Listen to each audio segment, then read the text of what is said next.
It started with a list, a crumpled, faded piece of notebook paper I found while rummaging through the kitchen drawer one rainy Tuesday afternoon. I had been searching for spare batteries, but instead uncovered a mess of dead pens, bent paper clips, and takeaway menus we never used. At the very bottom, tucked into the corner, was the paper, folded so many times the edges were worn soft. When I opened it, my own handwriting greeted me, slanted and slightly smudged. At the top it read, "Things we'll do someday." There were 20 items in total, each one a little dream Ethan and I had made together years ago. Some were crossed out, like visit Paris and plant a vegetable garden. Others remained untouched. Learn to dance. Camp under the stars. Watch the sunrise from the top of Harper Hill. And then my eyes landed on number 14.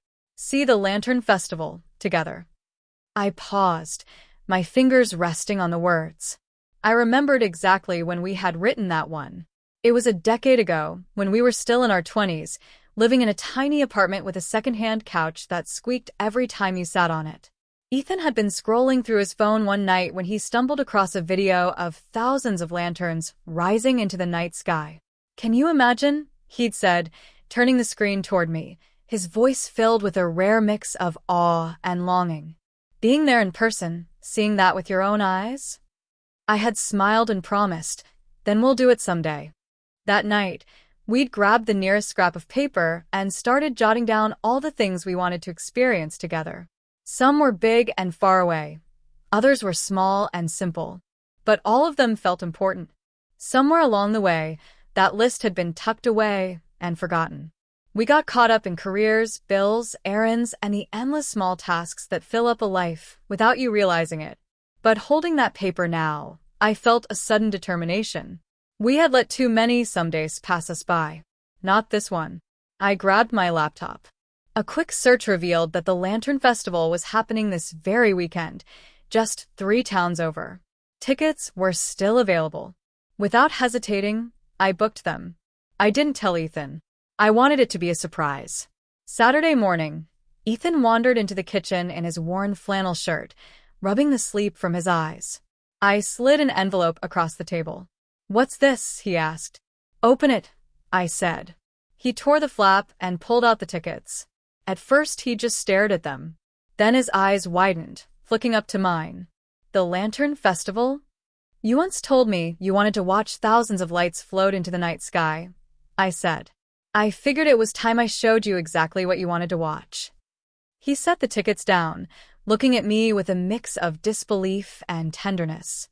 "Claire, I can't believe you remembered." "I remember everything," I replied. That afternoon, we packed a thermos of tea, some snacks, and a playlist we hadn't listened to in years. The drive wound through rolling hills, past farmhouses with peeling paint, and fields where sheep grazed lazily. Halfway there, we got stuck in road construction, the traffic at a standstill. Ethan sighed, but I dug out a bag of pretzels and announced, "Emergency road trip game. Name that song, but you only get the first 3 seconds." At first he groaned, but soon we were laughing so hard we could barely breathe, arguing about whether a single drumbeat counted as a clue. By the time traffic moved again, my cheeks ached from smiling.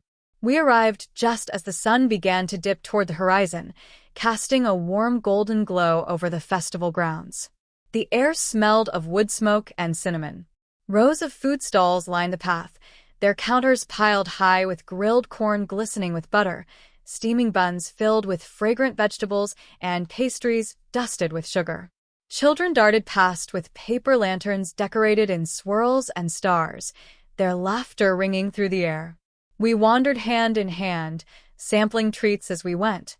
Ethan stopped to watch an elderly man carving delicate lantern frames from thin strips of bamboo. "They're beautiful," he murmured, running his fingers gently along one. The light from a nearby stall flickered in his eyes, and I was reminded again of how Ethan didn't just look at things. He saw them. As twilight deepened, an announcement called everyone to the open field. Volunteers handed each of us a lantern and a marker, encouraging us to write a wish or message on the paper before we released it. I hesitated, then wrote, "May we never run out of some days." Ethan was crouched beside me, writing something in his small, neat handwriting. "What did you write?" I asked. He smiled. "Not telling. That's between me and the sky." The signal came just as the last blush of daylight faded. The crowd began lighting their lanterns, warm orange light spilling into the cool night air. Ethan and I shielded ours from the breeze until the flames steadied. The heat radiated through the thin paper, casting a golden glow on his face. "Ready?" he asked softly. I nodded. We let go together. Our lantern drifted upward, joining thousands of others. The sky transformed into a river of golden lights, each carrying someone's dream or memory. Reflected in the still water beyond the field, it looked as if the stars had doubled. I glanced at Ethan. His gaze was locked on the lights, but his hand found mine and held it tightly. "This," he whispered, "is even better than I imagined." We stood there long after the release, watching until the last lanterns became faint specks in the distance. The air had turned cool, but neither of us wanted to leave. When we finally walked back to the car, the silence between us was comfortable and full, the kind that needed no words. On the drive home, Ethan disappeared into the bedroom when we arrived and returned holding something. It was the very list I had found earlier that week. "I found this in my jacket pocket," he said. "We should do more of these." I smiled, feeling warmth spread through me. I was thinking the same thing. We taped the list to the fridge the next morning. It became part of our daily routine, pouring coffee while glancing at it, talking about which dream we should tackle next. Slowly, we began crossing things off. We signed up for a cooking class and laughed our way through it, accidentally setting off the smoke alarm on our first attempt at souffle. We hiked up Harper Hill in the dark to watch the sunrise, wrapped in blankets, sipping tea as the first light touched the valley. We even took beginners' dance lessons, where our clumsy steps turned into fits of laughter more than anything resembling actual dancing. It wasn't just about completing the list. It was about reminding ourselves that love needs space to breathe, that the things we promise each other matter, even if years have passed since the promise was made. Looking back now, I know the lanterns were more than just a beautiful sight. They were a reminder that I still hear him, even after all these years.